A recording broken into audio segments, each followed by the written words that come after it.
Boker Tov, dans cette continuité de ce, de ce que nous avons parlé hier, entre le choix qui s'opère entre le taille et le téphilin, il y a aussi une question qui se pose entre le téphilin du bras et le téphilin de la tête. Que doit-on faire si on a saisi le téphilin de la tête avant celle du bras, alors que normalement on doit mettre au début le téphilin du bras, puis celle de la tête?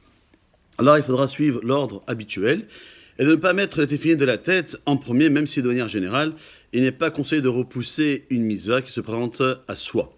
En effet, dans le passage qui parle des téphilines, la Torah mentionne en tout premier lieu les téphilines du bras et seulement ensuite les téphilines de la tête. Okshatem leot el yadecha, ça c'est pour les bras, le bras, et ça c'est pour la tête. Et nos maîtres nous enseignent donc de suivre cet ordre dans n'importe quelle situation. Cependant, les décisionnaires sont en discussion quant à la démarche à suivre lorsqu'on a déjà mis les téphilines de la tête avant celle du bras.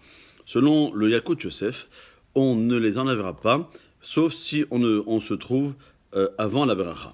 Pour éviter tout problème, il est conseillé de placer les téphilines du bras toujours à la même place dans leur pochette, en général du côté droit, afin de pouvoir les saisir avant de mettre les téphilines de la tête.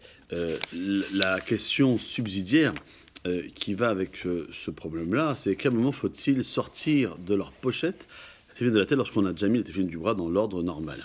Alors Shulchan Arour rapporte et conseille de ne les sortir qu'après avoir mis les téphilines du bras, et le Mishnah Berurah ajoute que selon la Kabbalah, il est même bon d'éviter de les sortir en même temps que les téphilines du bras afin de mettre chaque mitzvah en son temps et ne pas mettre tout l'arsenal pour la tefila du matin sur la table et de dire voilà, on y va.